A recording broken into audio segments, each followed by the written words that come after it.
പോലീസിന്റെ അടിയന്തര പ്രതികരണ സംവിധാനത്തിന്റെ സേവനം ദുരുപയോഗം ചെയ്ത കേസിൽ സ്റ്റേഷൻ റൌഡി ലിസ്റ്റിലുള്ള പ്രതി അറസ്റ്റിൽ. തളിക്കുളം പത്താംകല്ല് സ്വദേശി പണിക്കവീട്ടിൽ ഷാഹിദിനെ ആണ് വാടാനപ്പള്ളി പോലീസ് അറസ്റ്റ് ചെയ്തത്. അടിയന്തര ഘട്ടങ്ങളിൽ സഹായത്തിനായി വിളിക്കാവുന്ന 112 എന്ന ഹെൽപ്പ് ലൈൻ നമ്പറിലേക്ക് വ്യാജ സഹായ അഭ്യർത്ഥന നടത്തിയ കേസിലാണ് അറസ്റ്റ്.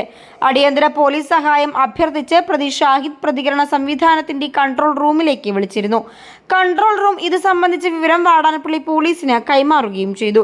തുടർന്ന് വാടാനപ്പള്ളി പോലീസ് തിരികെ വിളിച്ചപ്പോൾ ലഹരിക്ക് അടിമപ്പെട്ട നിലയിലായിരുന്നു പ്രതി സംസാരിച്ചത്. ഇയാൾ കൃത്യമായ വിവരങ്ങൾ നൽകാൻ തയ്യാറായതിനെ തുടർന്ന് പോലീസ് നടത്തിയ അന്വേഷണത്തിൽ ഷാഹിദ് മനഃപൂർവ്വം പോലീസിനെ കബളിപ്പിക്കുന്നതാണെന്ന് കണ്ടെത്തി.